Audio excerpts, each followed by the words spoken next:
Ni wakati wa michezo. Sasa katibu katika Wizara ya Michezo Elijah Mwangi amesema serikali inaendelea kuunga mkono maendeleo na vipaji vya vijana kuimarisha utalii wa michezo. Sasa haya yanajiri wakati wanagofu chipukizi 89 kutoka mataifa 14 wakianza mashindano ya gofu bara Afrika mwaka 2026 katika uwanja wa Windsor. Sasa Gladys Midecha yuko eneo lile atufahamishe ni kipi ambacho kinaendelea kwa sasa wanagofu wakifanya kazi yao.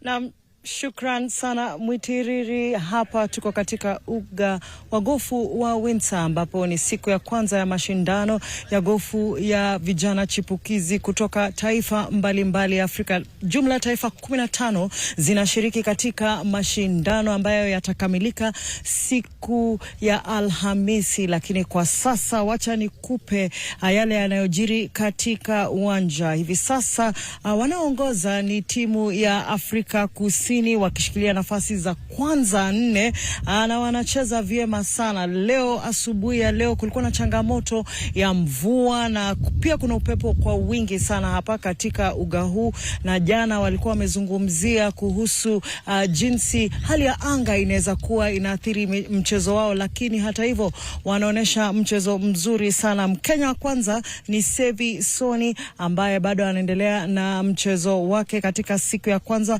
anafuatwa kwa karibu na Bianca Ngeshu, anaonesha mchezo mzuri. Ingawa kuna changamoto, alama zao kidogo ziko chini, wanastahili kujaribu kuweza kumaliza katika nafasi nzuri hii siku ya kwanza ili kuweza kuboresha nafasi yao ya kuweza kufuzu. Anafuatwa kwa karibu sana na Junaid Ayaz Manji, kisha Belinda Wanjiru, Yuvraj Raju pia ako katika nafasi ya 14. Mwadhi Gisheru anamfuata kwa karibu, Mkenya ambaye wengi walikuwa wanatarajia labda siku ya kwanza itamkubali kwa sababu wiki iliyopita alicheza vyema sana katika mchuano ambao alikuwa anatumia kujiandaa ni Kanana Mudhomi. Hii leo asubuhi ya leo ni kama kidogo imemkataa, lakini ako na nafasi, bado ako na muda wa kuweza jirudisha katika nafasi nzuri. Nilikuambia hapo awali ya kwamba kulikuwa na mvua nyingi, kwa hivyo labda kidogo hiyo ndio imekuwa changamoto sana sana. Kwa kimombo tunasema ile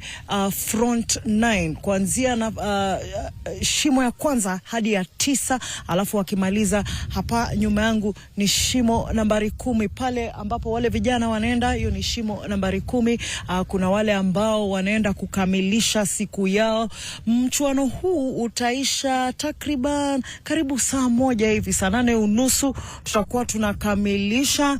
Kwa hivyo Mwitiriri, mimi ningependa tu kuambia watu waliweke jicho NTV saa 1 na saa 3 tutakuwa na taarifa zaidi na jinsi watu watakavyokuwa wamefanya vyema siku ya kwanza, alafu tungoje kesho tujue itakuwa vipi. Haya, shukrani sana Gladys Midecha. Taarifa hiyo tunaisubiria mwendo wa saa 1 na saa 3 usiku.